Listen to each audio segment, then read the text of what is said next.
It is my great pleasure to greet you all here this morning. This is so nice to see you around a round table that is not round at all. But please feel that it's round and that you're watching each other and watching the audience who are so kind to be with us today. And we hope that you will have your own contributions to the discussion. Now, the aim of this circular panel is, I think, have been made quite clear by Professor Santo. Yula is just nodding his head like how clear it is. Now, let me just repeat that what we wish to somehow dig down for and come up with in this morning panel is the conceptual measure, the measurable concepts under the pillars, the indicators, if there are indicators, and the possible databases. This is going to be my first question. And I would like to be, I would like to hear as much of the suggestions as you're here with today. So please feel free to comment. Now the way I will ask you is going to be a one-by-one technique, sorry, but this is how it should be done. And I'm going to be a real pedagogue in making you, not going over the limits of time. So let me just ask you to be so kind to have a 5-minute long, between 5 and 6 minutes. Okay, how does it sound? 5 and 6. Am I generous enough? So have a first entry into the discussion. János 70. So you see how we go down in the amount of time. So I'll first ask Professor Santo to make your own entry, because you've given us a kind of outlook on what can be done when looking for measurable concepts and indicators. What is your suggestion? Now, one more thing to start with. We are in a panel that is discussing socio-economical and cultural, spiritual dimensions. And it would be really nice to see what you think the overlapping indicators or subpillars are with other dimensions, but these are our highlights today. So please try to concentrate on these two dimensions, if it's possible. So Zoli, please. Thank you very much. I just finished my presentation and I try to follow my ideas from my presentation. So I would suggest to discuss the question of subpillars, because according to my point of view, both the socio-economic pillar and the cultural, spiritual pillar are complex enough to consider whether it is worthwhile to divide them into subpillars or not. So my first suggestion would be to think of subpillars in both cases. And of course, my second example, which I tried to outline recently in my presentation, is a kind of complex, represent a kind of complex approach how to include economic and social components in one index. This inclusive economic development index, which contains the traditional economic aspects such as GDP per capita, whatever, but at the same time with the Gini coefficient and with other social and sustainability related society and sustainability related aspects, it considers this aspect. So my first suggestion in the socio-economic pillar would be to take seriously this inclusive economic development index. Now, in the first round, I will stop here if you don't mind. It sounds very good, Solly, because I realize that if you all have 5 minutes, that's going to be more than an hour. No, I'm just joking, but thank you very much for being so aware of our time. Professor Müller, can we have your first kind of... Yes, thank you, and I appreciate the chance to speak. I was just continuing the conversation that began yesterday at our second panel when George Friedman made 2 categorical statements, with one of which I agreed and one of which I disagreed, when he said that everyone is motivated by love for some community, with which I heartily agree. But then he said that love is not quantifiable. And if that's the case, then it means that we will return home on the plane tomorrow or on the train, sadder but no wiser, because we will have to be able to quantify love in some form. As for specifics, I was thinking of we were asked to balance, I think, 2 principles of being comprehensive and being systematic. I was tempted to add concise, but if we are both comprehensive and systematic, we will be concise, because there will be no double counting. Double counting seemed to be a big problem with some of the indices that were discussed earlier. So I would, as a specific indicator, I would construct a multiplicative index for the socioeconomic and cultural spiritual pillar. I would begin with, we would include the principles of generativity and attachment, but at the personal, domestic, and political levels. So I would take the net reproduction rate, which is defined as, it's sort of a composite person, like the total fertility rate, which is a composite couple, really, viewed throughout their lives as if this one person experienced all of what the whole population was doing in a given year. So we start with the net reproduction rate, which is the fertility rate adjusted for mortality, but it would be extended along the lines of what Pat Fagan calls an index of inclusion or belonging and rejection, so that it would be, in effect, a marital net fertility rate, but extended through time by adding what percentage of children are still living with both their biological parents.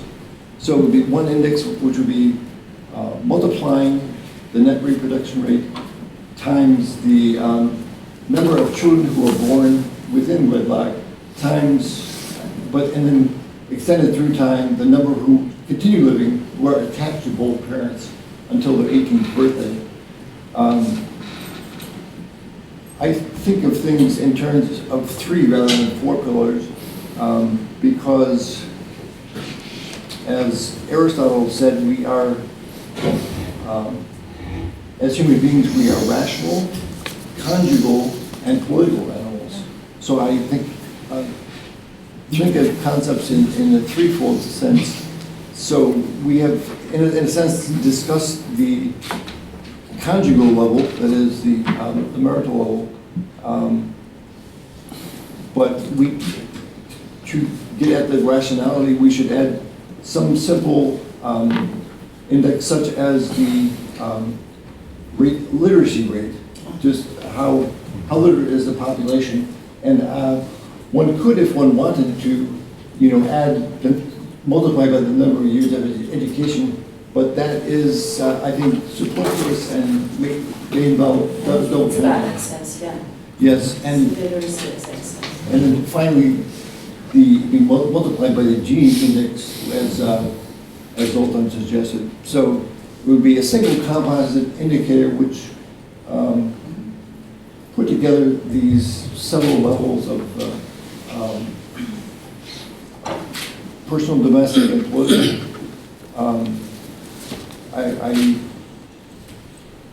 I'm sorry, I omitted the political level, how one would operationalize that, and that would be the share of the adult population which is eligible to vote times the share which actually votes. So we would have complete the political level as well as the domestic and personal levels. Okay, thank you, Professor. Now I call Robert Gall, who is in fact the rapporteur of our panel as well, to give his comments. And I will go there and switch off this hotness that is coming from you. Am I right? That's great. So? Yeah. So please, Robert. Thank you. Ladies and gentlemen, good morning. Let me just by the same reference, like Professor Müller did, to a presentation yesterday by George, Professor Friedman, on measurability. Let me invoke the famous image of the man on his own fours in the corner desperately searching for his keys. Sir, what are you doing here? I'm searching for my keys. Did you lose your keys here? Actually, I didn't. Then why are you looking for them here? Because this is where the light is. So we frequently measure what we can instead of what we need.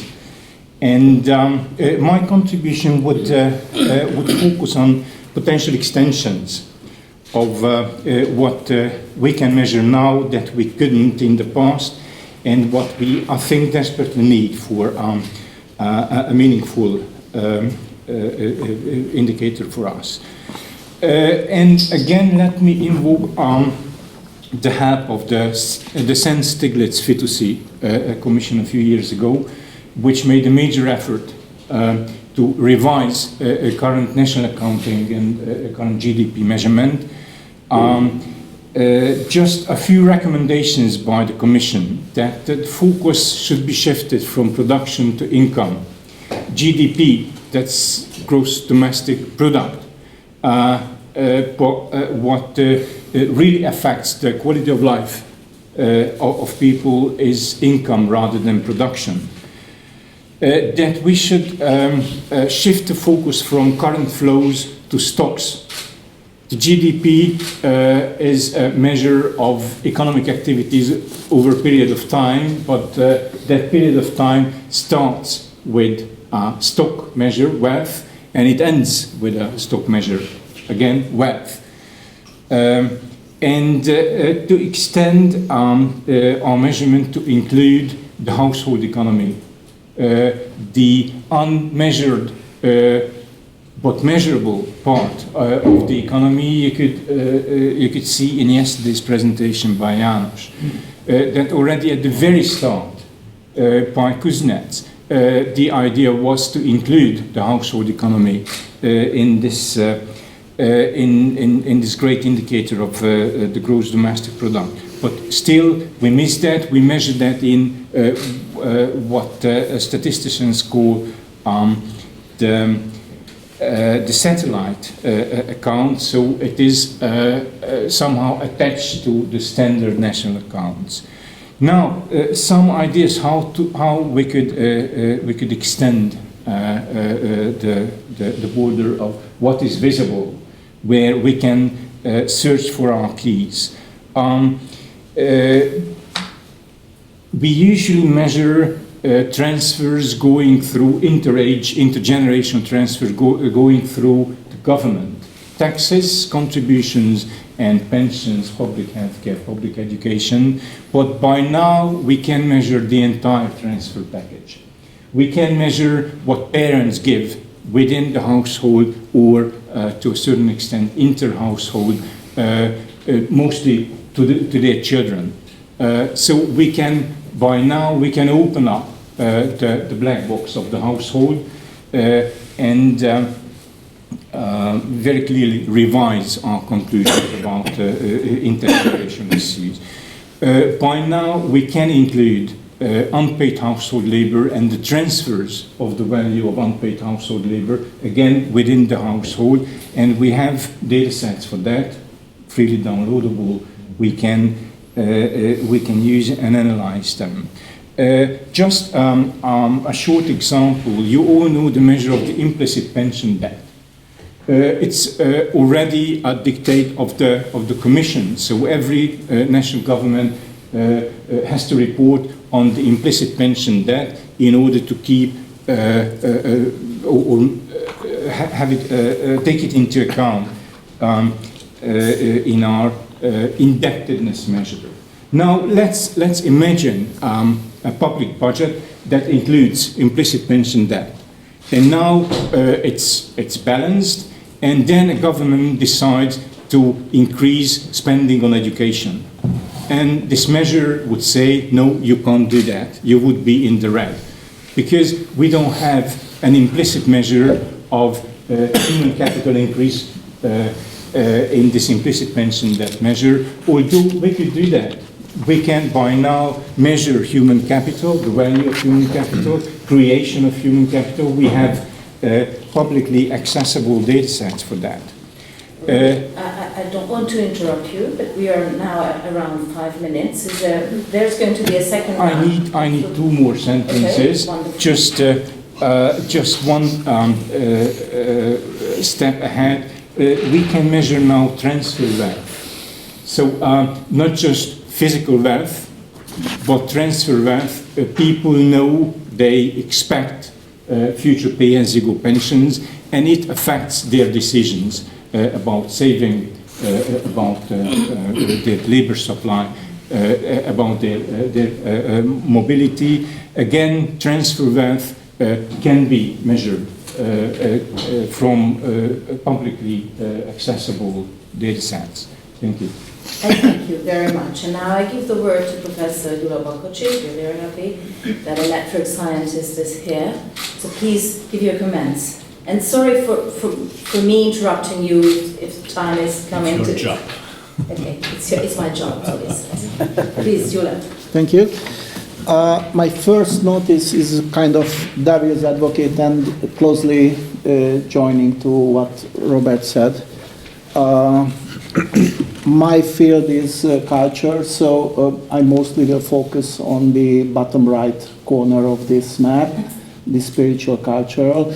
And the spiritual part suggests me that the more spiritual, the less indexable or quantifiable. Yesterday, Professor Lanzi addressed this unscientific notion that I translated to myself that the challenge of social futuring is that preference is becoming more and more important vis-a-vis the rationality. And this social futuring in this can be a compass from a paradigm which can be characterized that rationality is number one, and we valuatize, if it is a good verb, rationality. That was addressed as scientific. However, the emerging paradigm focus is on values, ethics, and preference is culture, and we need to rationalize them. So just to confirm what Robert said, that indexing, quantifying, it's very challenging. Now, to be positive, we do have data on this side. All is published, so it can be included in an extended database. My first preference is the Globe database, but Hofstede or Trompenaars culture data are also available. Those data can be used as pillars, as Zoltán said. However, there are some very interesting patterns behind those pillars, sub-pillars that can be integrated into pillars. One of the pattern is factoring those variables. And one of the interesting findings, let me take just the globe, that performance orientation that was addressed yesterday by Laszlo Barabashi, future orientation. You mentioned that as an important part of meaning. Uncertainty avoidance, Zoltán was talking about that. These three plus the power distance together has a strong tie among themselves.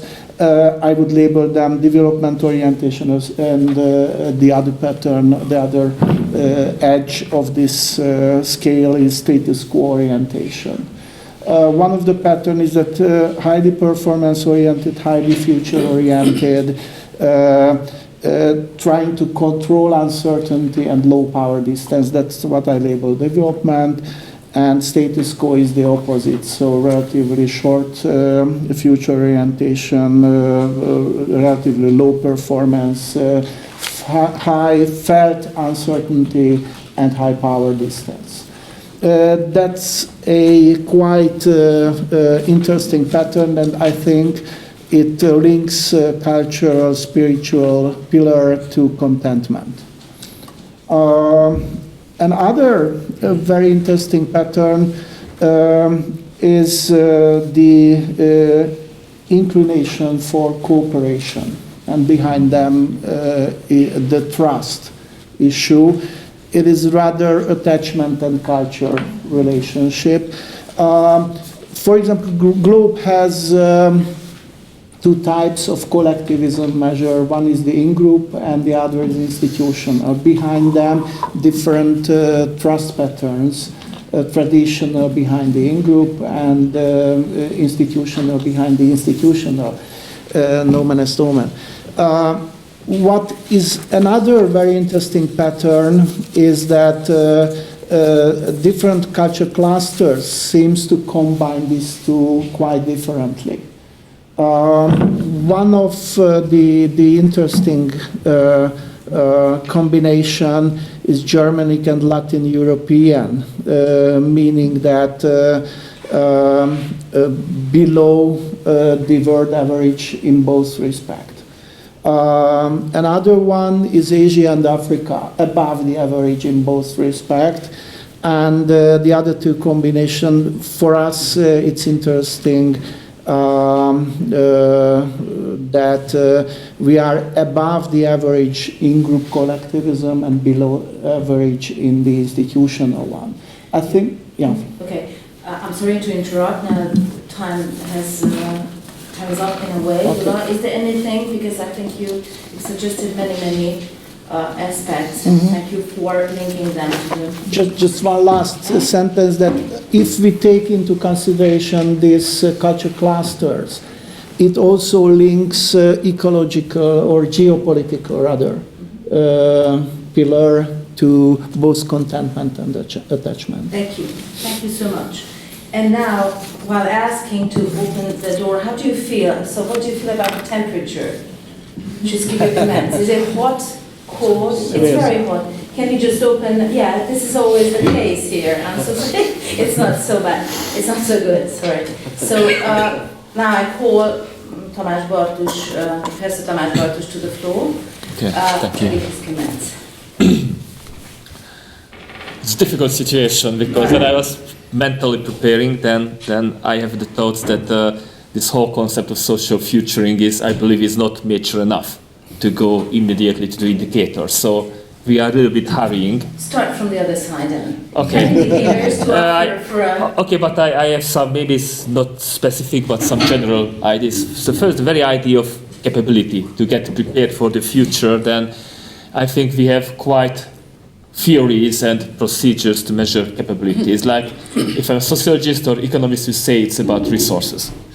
And as we have seen in this, what Zoltán showed, and this, was it the inclusive indicator or inclusive development indicator or the former one? So we have indicators like savings, debt, things like that, which could measure the financial resources available for a society.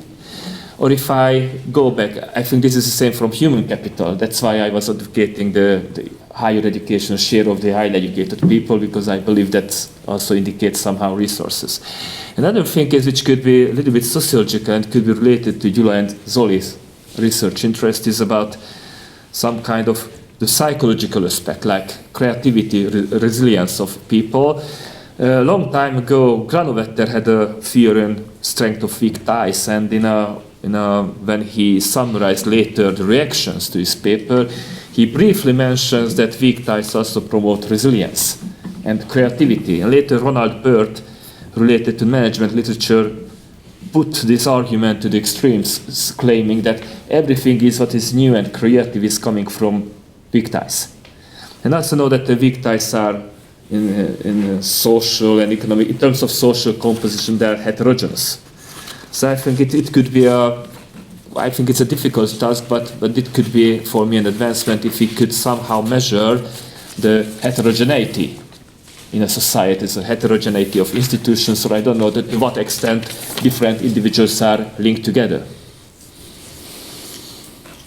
I don't know whether the Facebook would be idle data for us, because the Facebook has this built-in bubble problem, so the Facebook prevents. Media is going to be in a way either a pillar or a database for us. Yeah. So somehow maybe this is a weak idea, but what kind of, if it's technical, it's possible to get huge amount of data from internet and somehow figure out whether dissimilar people are in interaction. So that was one idea.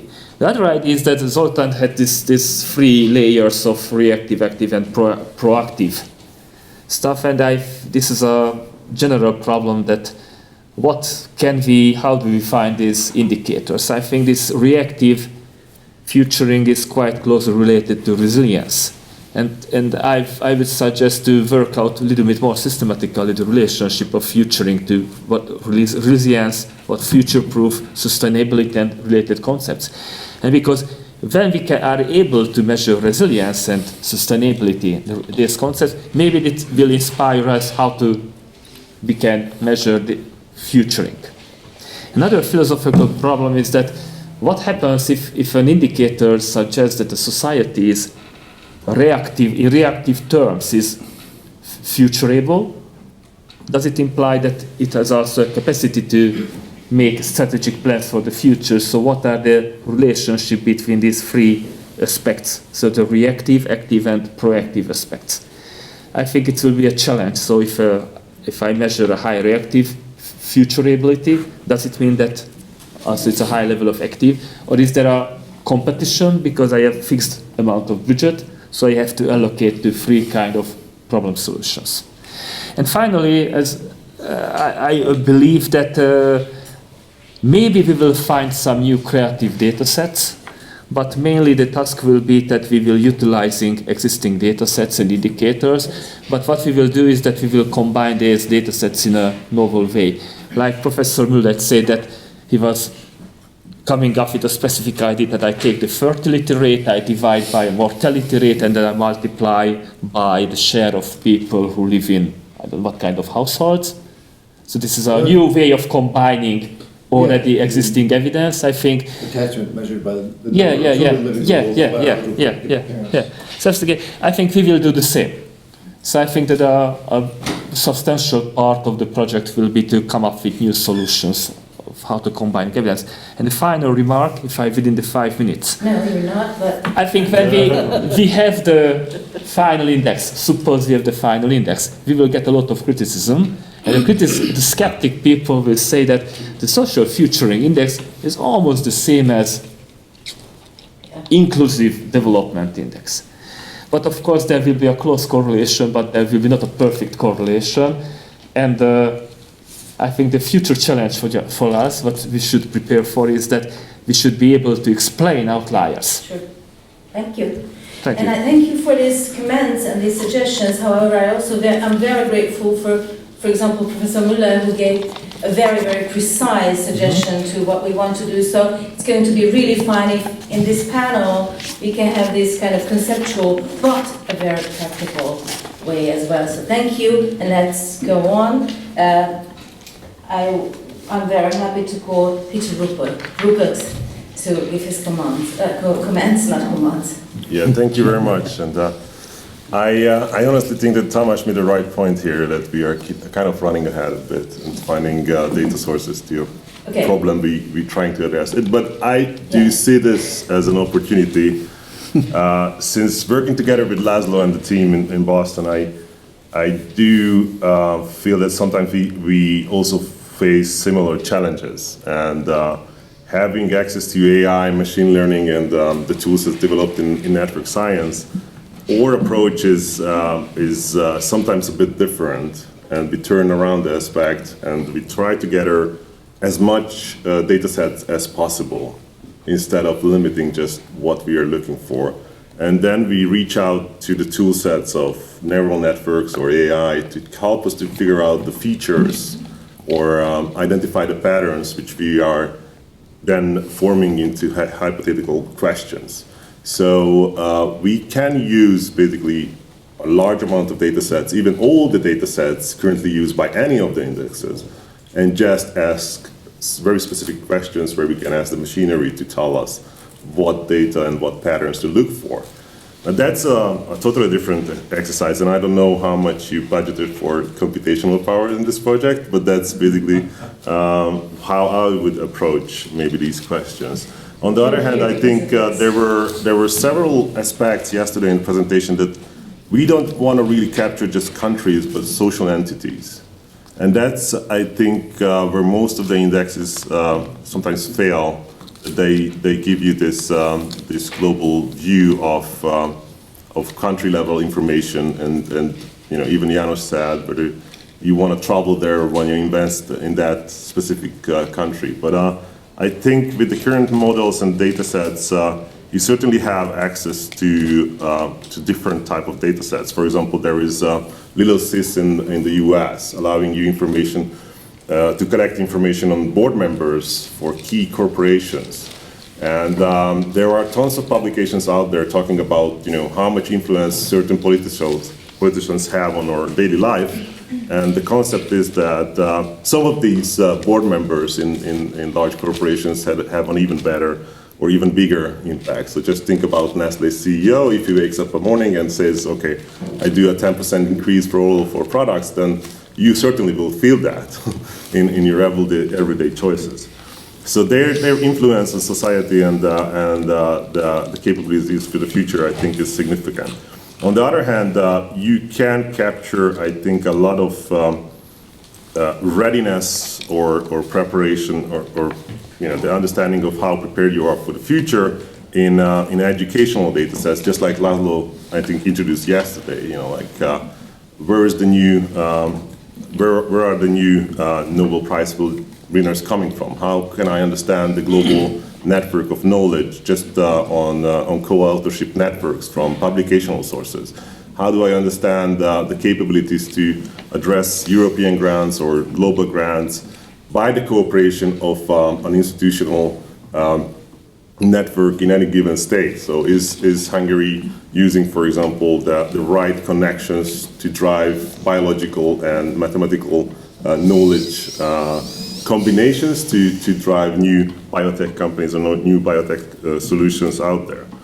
Another aspect, and I think that's another reference for Tamás, is that we do work a lot with social networks. We do work a lot with internet-based data sets, and I think they give you a very good understanding about, you know, how clustered a certain society is, how you can understand, for example, trust or mood in these societies. There are Twitter mood maps, for example, which can help you to understand that, which can give you a good aspect in culture and spiritual world. And I think a last point, which we face certainly a lot, is the difference between perception-based and factual-based information. So I think all the surveys can give you a good insight, but they are basically perceptions, and we do know the perceptions are human perception. So you kind of build up an image about what you think the fact is, but that's certainly not the case. And sometimes there is a huge gap between reality and perception.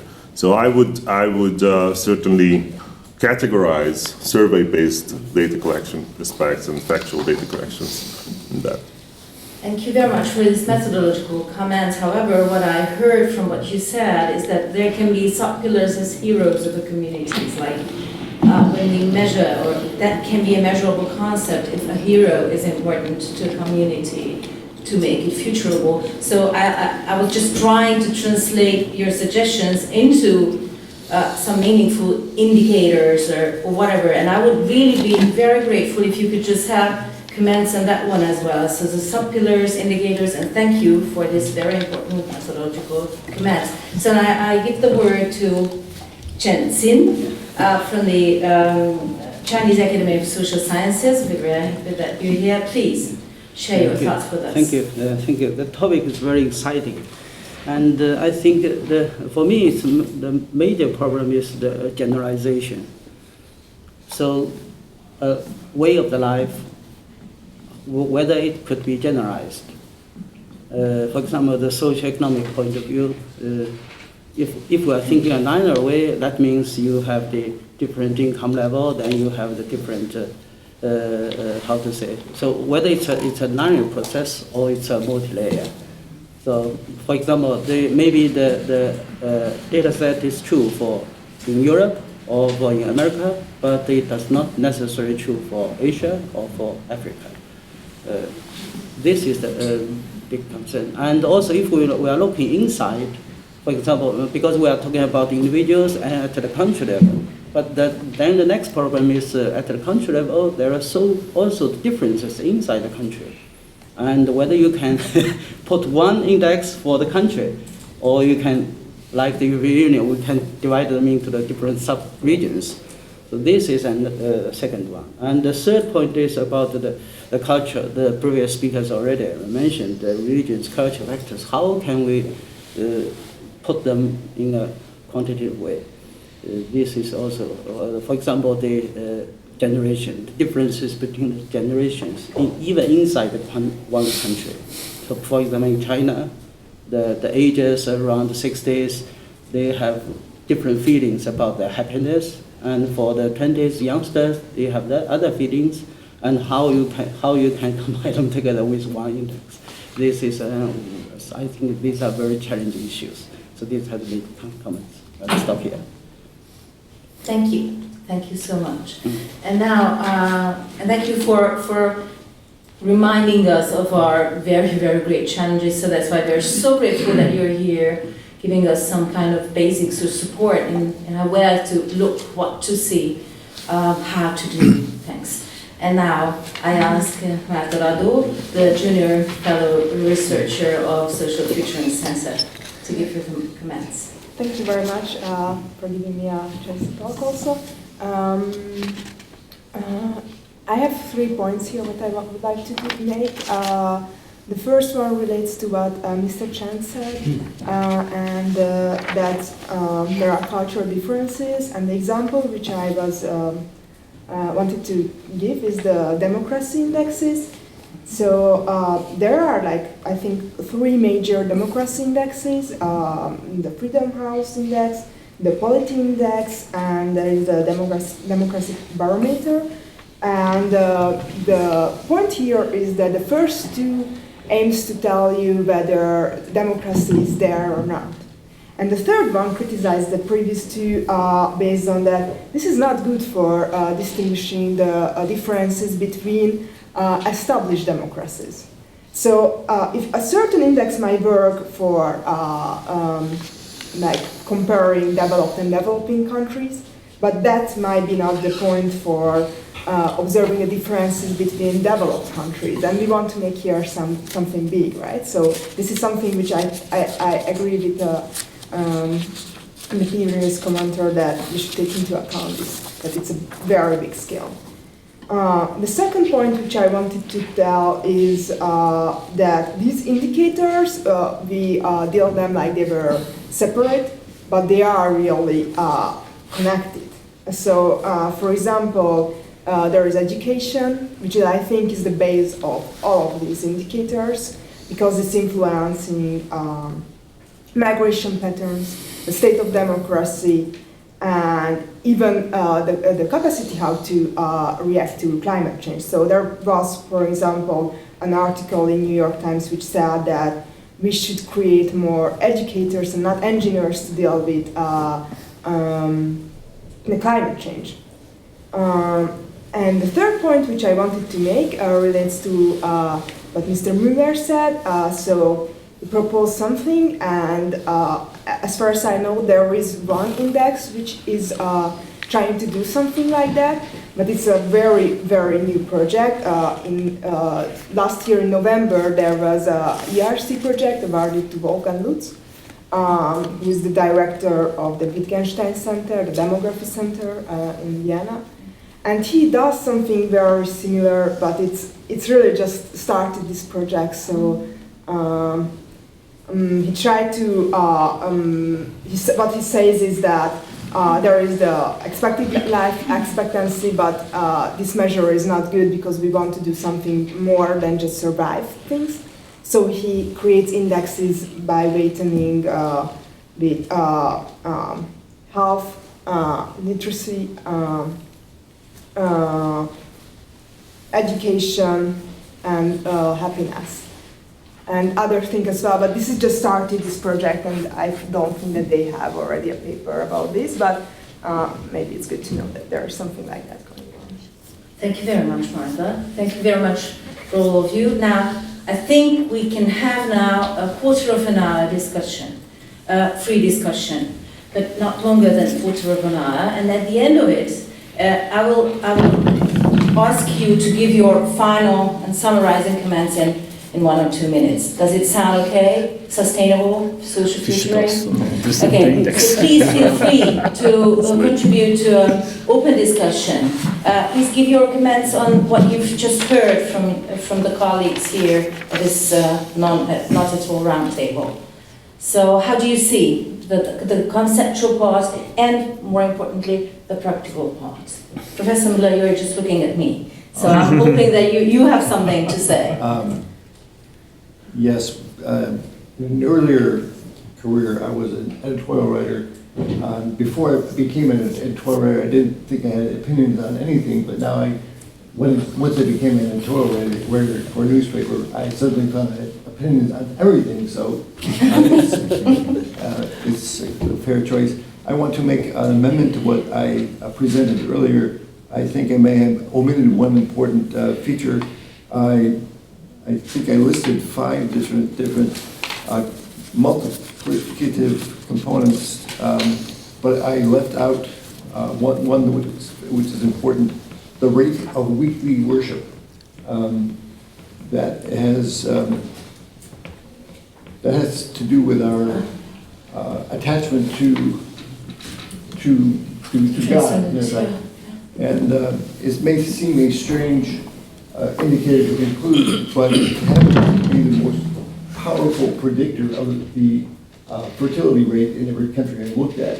And it doesn't really matter which religion people belong to, whether it's Catholic, Protestant, Hindu, Jewish, it's whether they practice it that seems to make a difference. So that would be my 6. I would multiply the first 5 multiplied together by the rate of weekly worship. So if everyone in the country worshiped on average once a week, then it would be the same as 100% of the original index.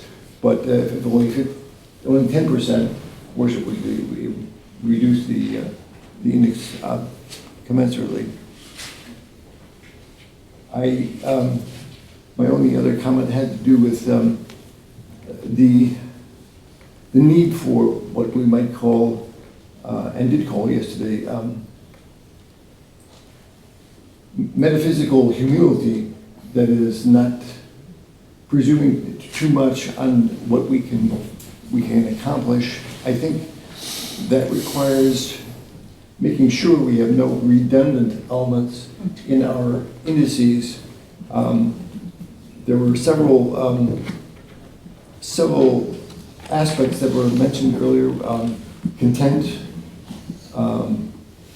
trust, love, culture, and I think that those are to a certain extent overlapping, and there may be some redundancy there. The reason I focus on the fertility and attachment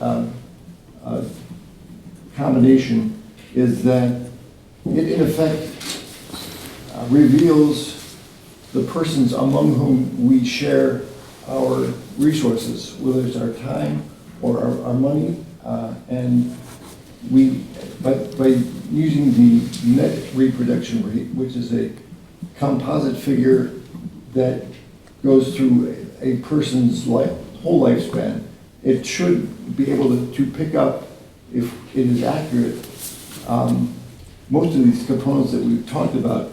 But if we add those components on top of it, it will make a redundant measure, and I think that's what I meant by metaphysical humility or austerity. Thank you. Please. Well, I have two reflections. One is to Tamás's point about this Granovet as weak tie and strong ties. You said that it's hardly measurable. However, I just relate this, and I feel this is very important, that in-group collectivism practically describes the strong ties, and the institutional has a heavy load with the weak ties. Interestingly enough, the emerging cultures are strong enough in both. So I think this can be a fruitful combining the two topics, especially because in my understanding the current world's crisis is mostly the crisis of the weak ties. Second notice is about this democracy, and this is Marta raised. I think that, I just relate this to Peter's point, that we may include this kind of indices into the overall database. However, to cautious notice, I would add, one is that, just as Chan said, that not necessarily applies to all kinds of the cultures. And the second, what János said yesterday, that try to be non-ideological with developing so kind of indices. So I think inclusion of those databases are welcome, but the interpretation of what comes out from the data requires some kind of consideration. thank you. Okay, sorry, please. Just a general remark, referring back to some of your comments about whether we are running ahead or not. We started to run, but this is a marathon. And we are in the first or second minutes of the marathon. This is a long journey. Tonight. Then you should journey tonight, yeah. So you start slowly. But at the same time, we have to start our brainstorming. So I would interpret this first round as a very important starting point. This is the first brainstorming in an excellent company to start thinking about our index. And I would be more than happy if by the end of this year we will have the list filled.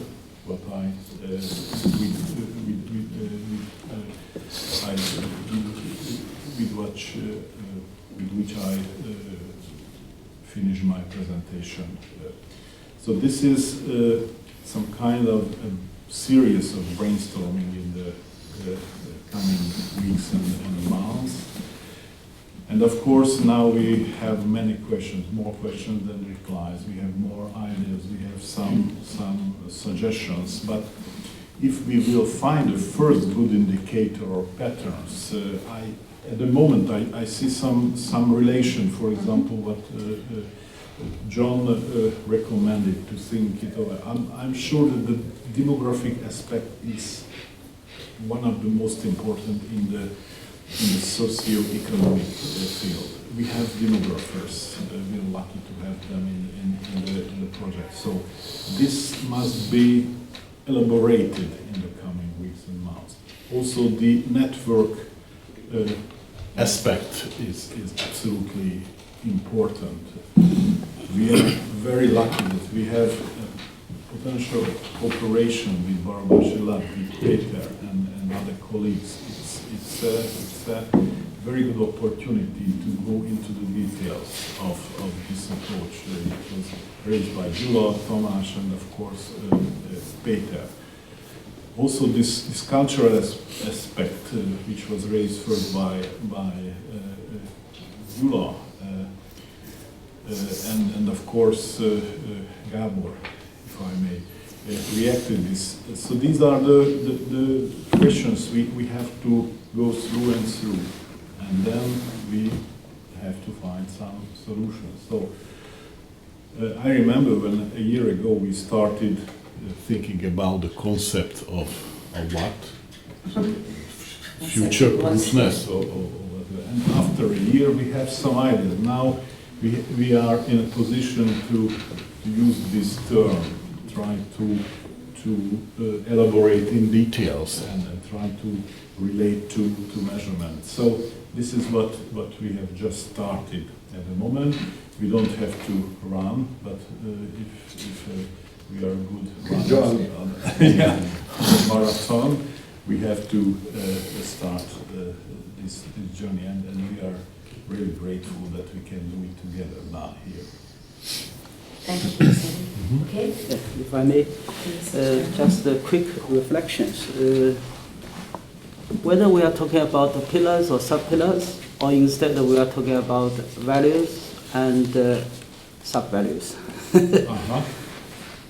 And this is first. The second is applying the exist indexes, whether it's risky. So one is if you have the similar results, then you need to explain whether you are or whether why they are so close to each other, correlated.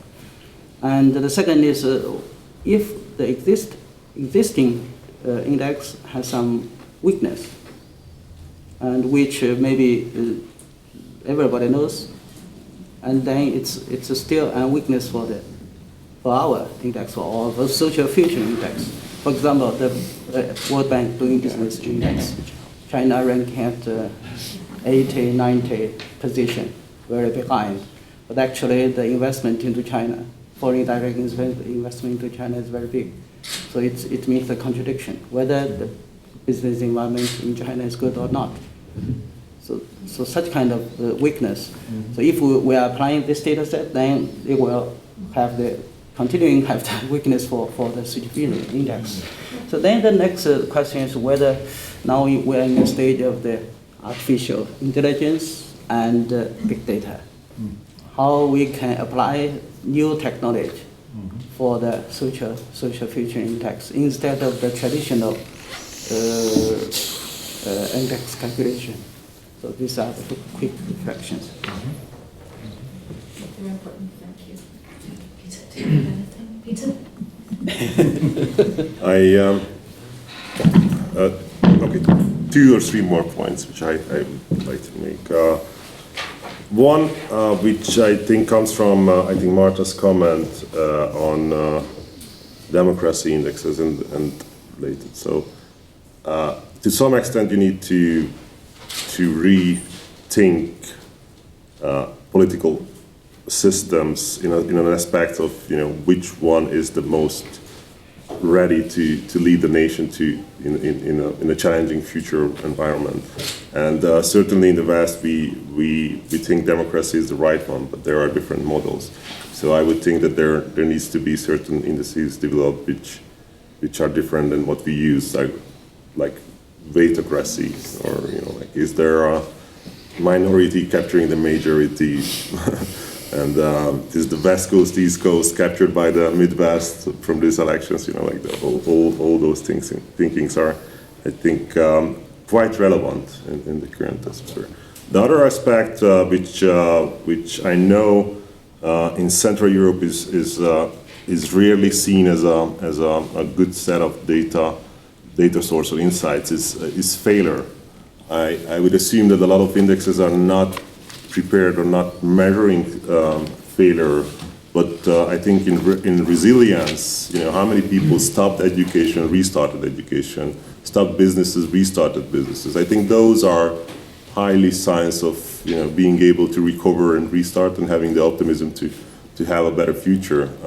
Just another research example of weak ties, I think, in the mobile networks. The missed call network was indication of the strongest trust relationship. So if I call you back after you called me, that's always a very good sign. And the third aspect of data source I would highlight is, and also this is, I think, what we discussed with Zoltan, a work by Cesar Hidalgo, The Economic Complexity, which captures the interrelations between various aspects of the GDP drivers. And that's basically a bipartite networks which we generate from the data. But it certainly gives you a good insight about how you can position any entity, whether it's a corporation or a country, on a bipartite network of GDP drivers, industries, and knowledge, basically, transferable knowledge from this information set. Very precious comments, thanks. Who else would like to contribute in this one? Sorry.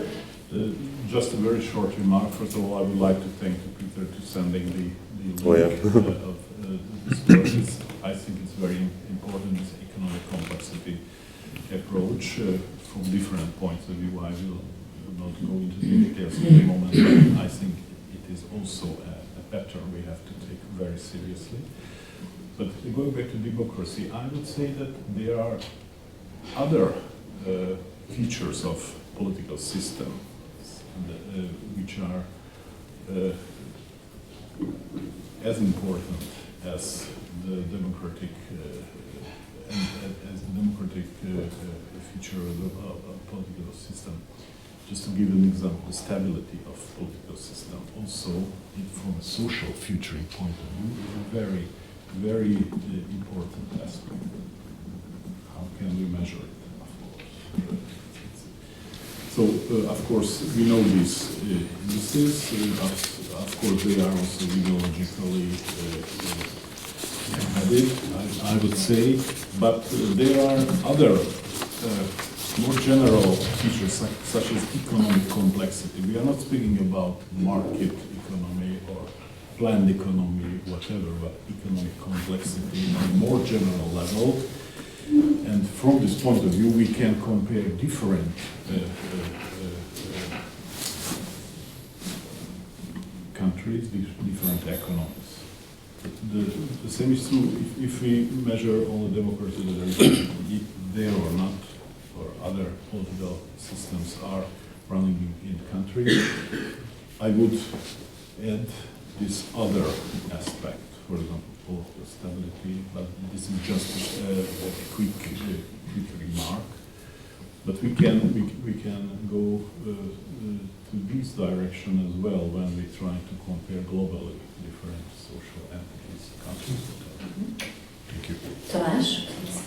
Sometimes I'm also afraid of some measures are too culture biased and doesn't fit, say, China or other Asian countries or African countries. So say, going back to this democracy example, I wouldn't use indices of democracy. I would say that I would use trust in government, because I don't care whether the government is autocratic or democratic, whatever. We just know that problem solving is usually centralized, and if you want to refine this measure, you can adjust this trust for the share of government expenditures. Trust is mentioned it's the fourth time that we mentioned trust. Trust, but it's trust in government doesn't matter in a society when the government possesses or controls, say, 5% of the GDP, because then it's not an issue. If the government reallocates almost all GDP, then it matters. So we can adjust this issue. Another is when I emphasized or I suggested its heterogeneity, I think it's not only network heterogeneity, but say the heterogeneity of occupations, industries in a country on the basis that if a shock happens and it affects one of your... The economic complexity. Yeah, approach. exactly. Okay. One addition to the same, this democratic, non-democratic. I will be very short. First is that if we approach this issue from the network point of view, for example, Budapest is very clear that the scale-free networks are non-democratic. The second point, just the scale-free nature.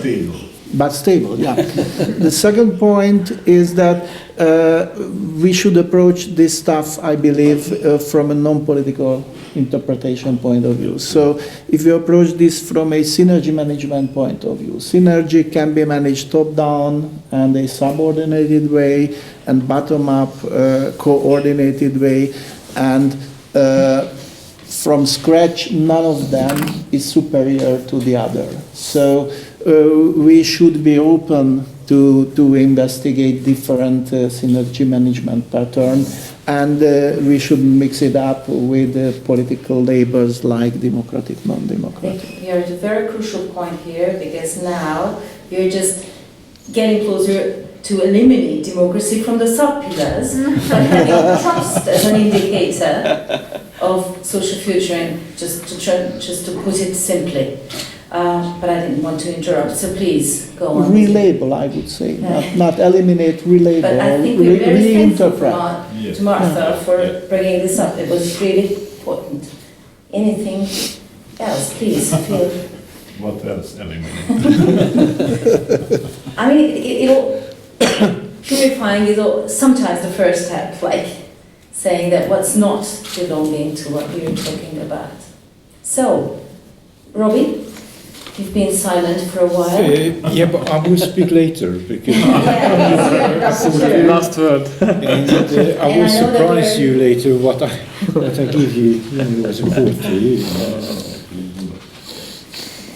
So, trust the sub-pillars. Now, it seems that the clinching of the glasses from outside, from the corridor, and the smell of coffee is just motivating us. Now I just ask our audience if they have any questions or contributions that they would like to share with us. I would like to add inequity in a sub-pillar, which is, I think, very important.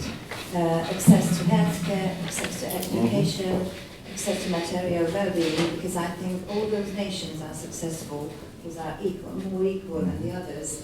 I'm a medical doctor, and I know that measuring the medical health care is it's about inequity at the moment. I've got loads of things I would like to add, but there's no time. I think I will write a paper on that, because I think childhood and children are most important. The future is theirs. So if we speak about social futuring, I would add children. And as far as the life years lost in childhood coming from the problem of prematurity, which is again an economic thing, and mental well-being. And at this moment, in the rich countries, every fourth children are suffering from mental disorders, with problems of loads of other things, education, later attachment, motherhood, families. So I think I will recommend some very good indexes of childhood and adolescent population at the moment. In Hungary and in Europe, 1/4 of the adolescent population is unhappy. And I'm very happy. I found the World Happiness Index very strange, because in Denmark, the consumption of antidepressants among adolescent population is highest in Europe. That's why they're happy. So we have to find an index which is not at least more congruent. The industry of medicine is very happy. Thank you very much. Thank you. We Very invite precious you to remark.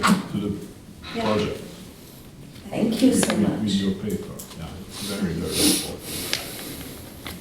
Yeah, again, coming back to the quantifying of happiness, love, whatever. Now, our time is up, but I don't want to use it because we all know that their perception of time depends on us. So if you've achieved a lot, we'll feel that it was fulfilled time, but now it comes to the final comments. So what I wish or would like to ask you is please try to sum up how you see the not the status of social futuring, but any other sub-pillars that are necessary to measure, or how do you see the main aim of such an index if it gets ready? So what can be the future of a social futuring index? But we're not at it. So we are at the very beginning, but let's think of the future. So just give final comments. I don't know what you will say, so I try to make it as broad and ask you to make it as broad as it can be. So please, Marta, will you start? Yeah. So what I find really important is that what Robert said, that somehow we should, like a lot of things came out which we said that we should focus on, but there are some issues which are not so obvious, and I think that requires further elaboration. And yeah, I would also be happy to have an index which is not so Western orientated and takes into account other approach. At least this is the goal of the project. Thank you. Thank you so much. We will measure. Gabor? Difficult to summarize.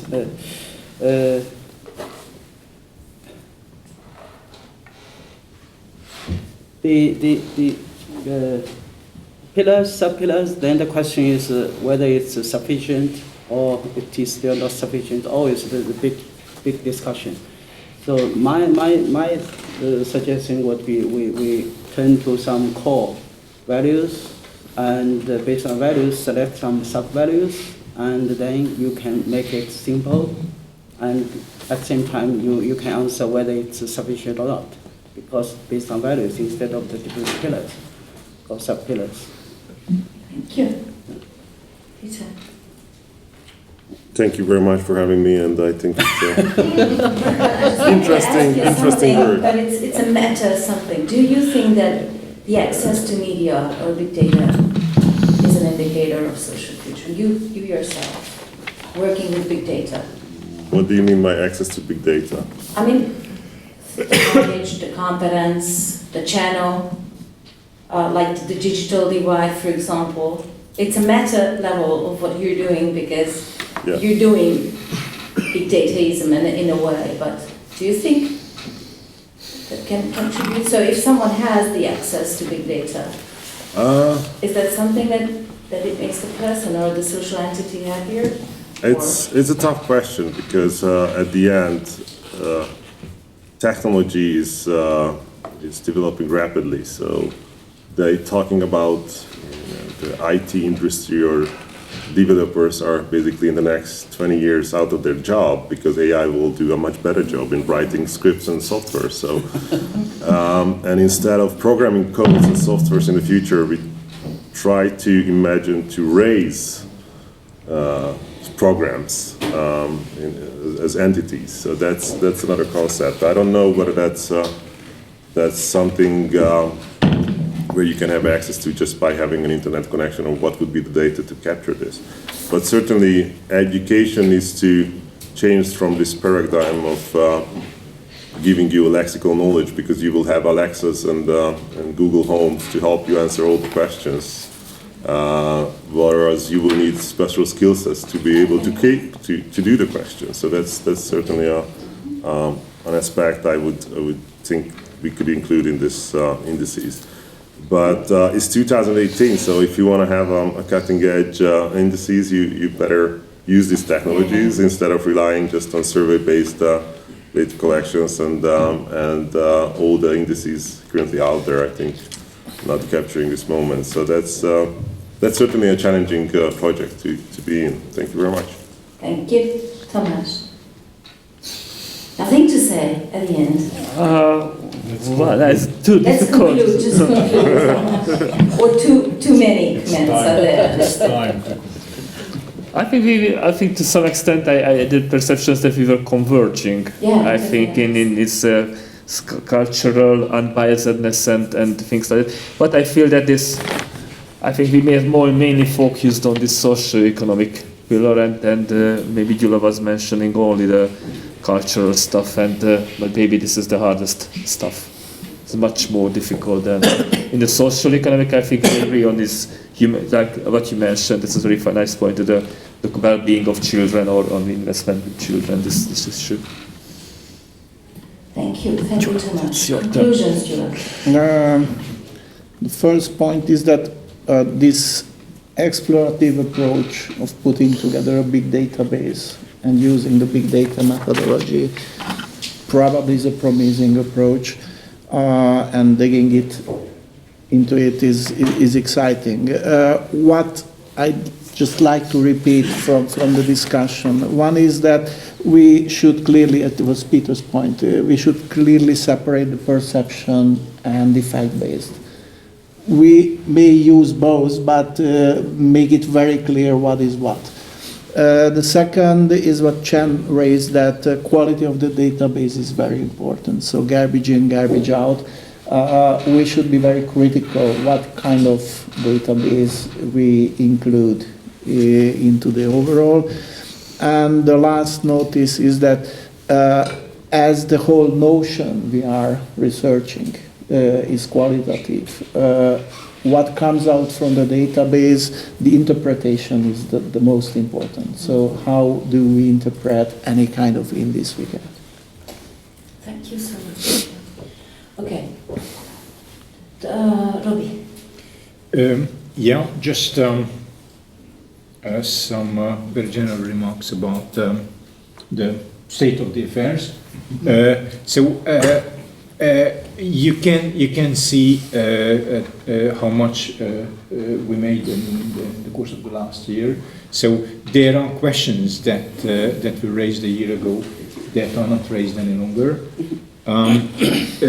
Even though there were some important warnings that even if we run ahead, we should keep in mind that some important pillars of the building are not complete yet. So the main focus of this not round table was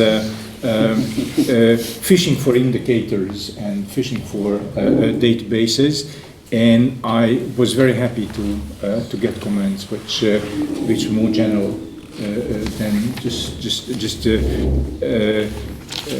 dropping in new pieces of information of what we know about or what we heard about. Thank you, Rory. Professor. Just to summarize what I attempted to express earlier, I think we're trying to embark on an effort which is both comprehensive and systematic. And the systematic part means with no redundant parts. We are engaging in double counting, for example, counting tertiary education, but also counting GDP, which is increased by tertiary education. So I attempted to do that by viewing man as a rational, conjugal, and political animal, but I added, in effect, a fourth component, which is that man is also a spiritual animal, in that we act not only on the basis of our natural reason, but on the basis of revealed theology. We just don't agree on what revelation is valid, but that's the fourth aspect I tried to include.